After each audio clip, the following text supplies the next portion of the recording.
আসসালামু আলাইকুম, back to my channel Rupsina কিচেনে আপনাদের সবাইকে স্বাগতম। আমার আজকের রেসিপি হচ্ছে ডিমের চপ। আমি একদম সহজ করে দেখানোর চেষ্টা করব। চলুন তাহলে রেসিপিটা দেখে নেওয়া যাক। প্রথমে নিয়ে নিচ্ছি সিদ্ধ করে রাখা 3টা ডিম। এখন আমি ডিমগুলিকে 4টা ভাগে ভাগ করে নিচ্ছি।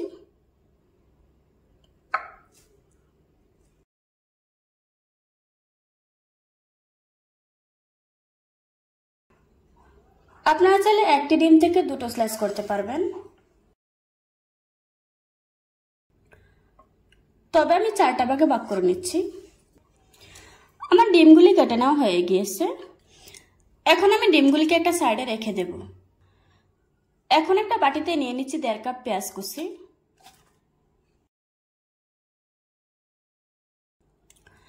যতটা সম্ভব পেঁয়াজটাকে মিহি করে কুচি করতে হবে।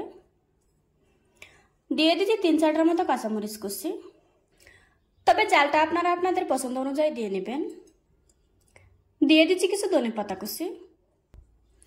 দিয়ে দিচ্ছি 1 চা চামচ লাল মরিচের গুঁড়া, 1/2 চা চামচ দিয়ে দিচ্ছি চাট মশলার গুঁড়া, তারপর দিয়ে দিচ্ছি 1/2 চা চামচ ভাজা জিরার গুঁড়া, দিচ্ছি 1/4 চা চামচ হলুদ গুঁড়া, দিয়ে দিচ্ছি স্বাদ মতো লবণ।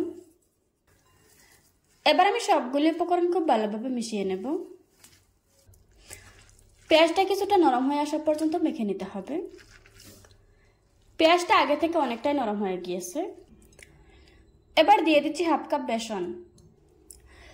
আপনারা চাইলে বেসনের পরিবর্তে চালের গুঁড়াটাও ব্যবহার করতে পারবেন। আমি আবারও সবকিছু খুব ভালোভাবে মিশিয়ে নেব। প্রথম দিকে মনে হবে অনেকটাই শুকনো শুকনো, তারপর মাখাতে মাখাতে দেখা যাবে পেঁয়াজ থেকে পানি ছেড়ে দিছে। ওই পানিটা দিয়েই হয়ে যাবে। তবে যদি অনেক বেশি ড্রাই থাকে তাহলে কিন্তু 1 টেবিল চামচ পানি ব্যবহার করতে পারবেন।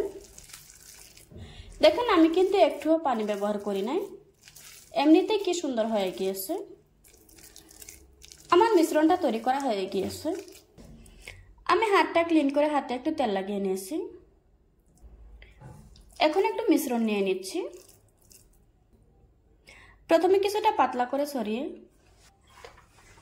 মাছ বরাবর ডিমের স্লাইসটা দিয়ে দিচ্ছি।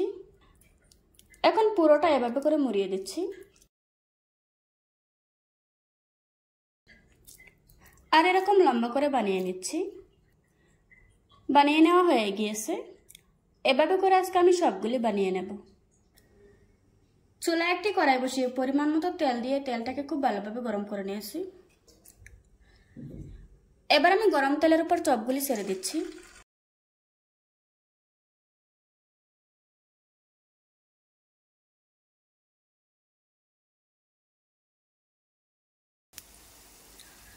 এবার আমি চুলার আঁচ মিডিয়ামে রেখে চপগুলিকে ভেজে নেব।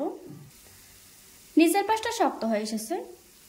এবার আমি চপগুলিকে উল্টিয়ে দিচ্ছি।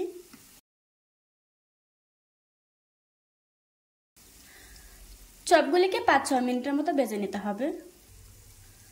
কিছুক্ষণ ভেজে নেওয়ার পর এখন খুব সুন্দর একটা কালার এসেছে।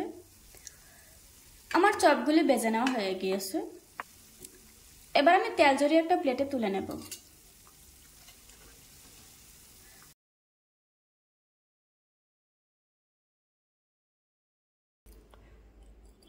দেখুন বন্ধুরা, আমার চপগুলি বানানো হয়ে গিয়েছে। একটা কেটে আপনাদের সাথে শেয়ার করছি। দেখতেই পাচ্ছেন ভিতরটা কি সুন্দর হয়েছে। আশা করছি আজকের এই সহজ রেসিপিটা আপনাদের কাছে ভালো লাগবে। ভালো লাগলে আমার চ্যানেলটা সাবস্ক্রাইব করে পাশে থাকা বেল বাটনটি অন করে রাখবেন। আবারও কথা হচ্ছে নতুন কোনো ভিডিওতে। ততক্ষণ সুস্থ থাকুন, ভালো থাকবেন। আল্লাহ হাফেজ।